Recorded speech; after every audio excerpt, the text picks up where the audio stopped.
The last two generations of the Z Fold have been really disappointing. We've seen other foldables improve. We've seen thinner, lighter, better form factors, but we were like, software is important to me, the Galaxy is more accessible, and I have to go with the Galaxy. But this year, the Z Fold 7 is pretty much the same as the rest of the foldables on the market, and it's even sacrificed a few things along the way. This is the Galaxy Z Fold 7 review, so let's do it all. The Z Fold 7 has undergone a near complete redesign. I'm not talking about the back panel, although the camera rings are smaller now.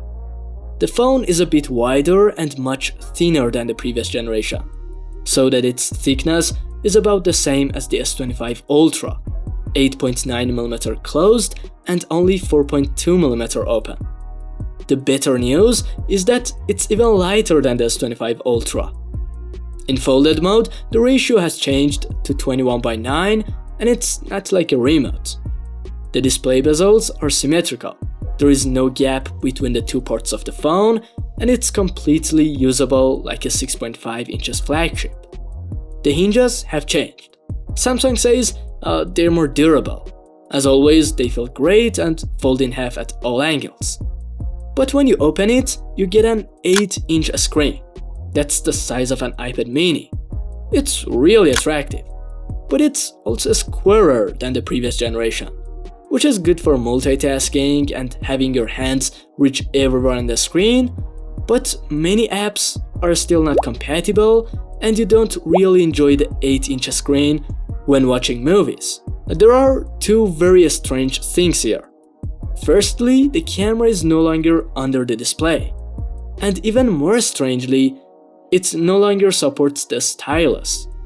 Both of these changes are justified by the reduction in thickness, but the lack of a stylus support really disappointed me.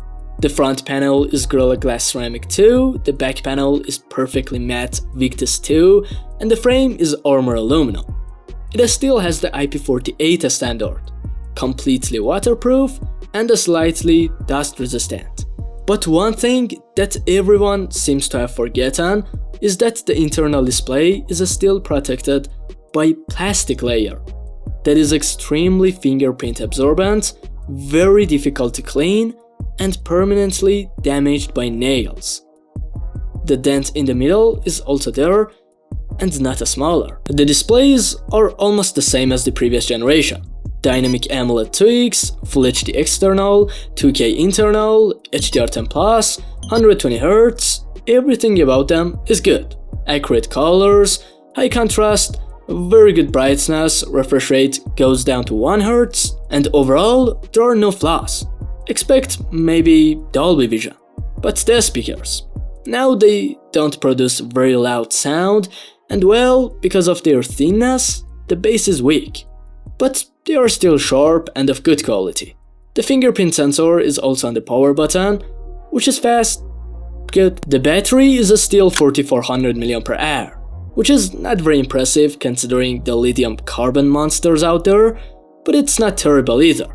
You can get through a full day with a smaller display, but if you use the internal display more, probably by the evening. It also supports 25W charging, and charging to 80% takes about 1 hour. 20% remaining takes even half an hour. Not fast, I think. The hardware is typical, a Snapdragon 8 Elite for Galaxy and 12 to 16GB of RAM.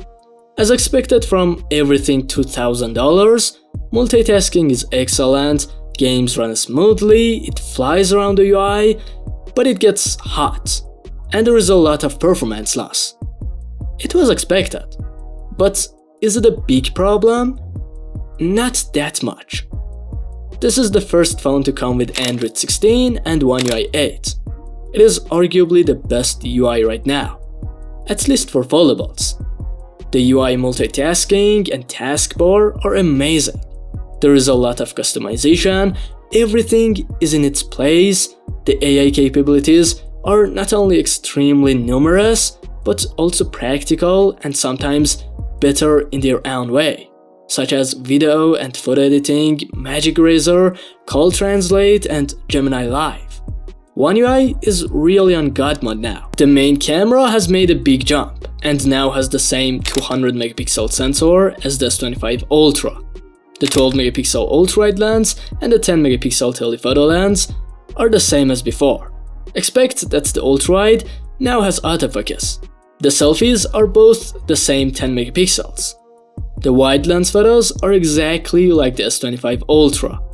Excellent dynamic range and contrast, accurate colors, good detail, and a little exaggerated.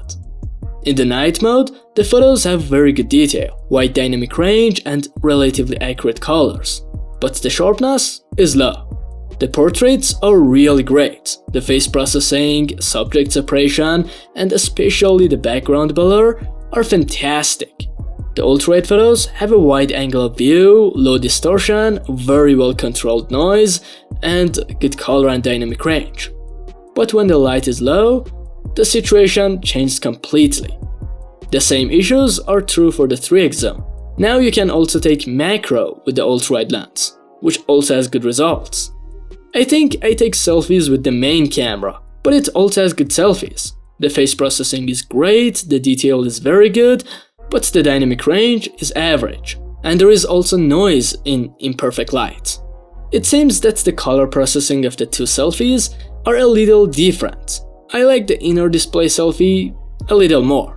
I should also say that the quality of the inner selfie is now several times better than the previous generation, which is not a big honor. In videography, the main lens is great, but the rest are not. Now we can say that the Z Fold 7 is fully competitive in terms of camera, and even beats it. Overall, the Z Fold 7 has seen some great changes, with some setbacks, like S Pen support. But overall, Samsung has understood what kind of form factor people like in this format, and is moving in that direction. Of course, these changes are going to end up being expensive for the customer. $2,000. What do you think? Thanks for watching. If you like this video, like it, and if you like my content, subscribe to my channel. Goodbye, see you next video.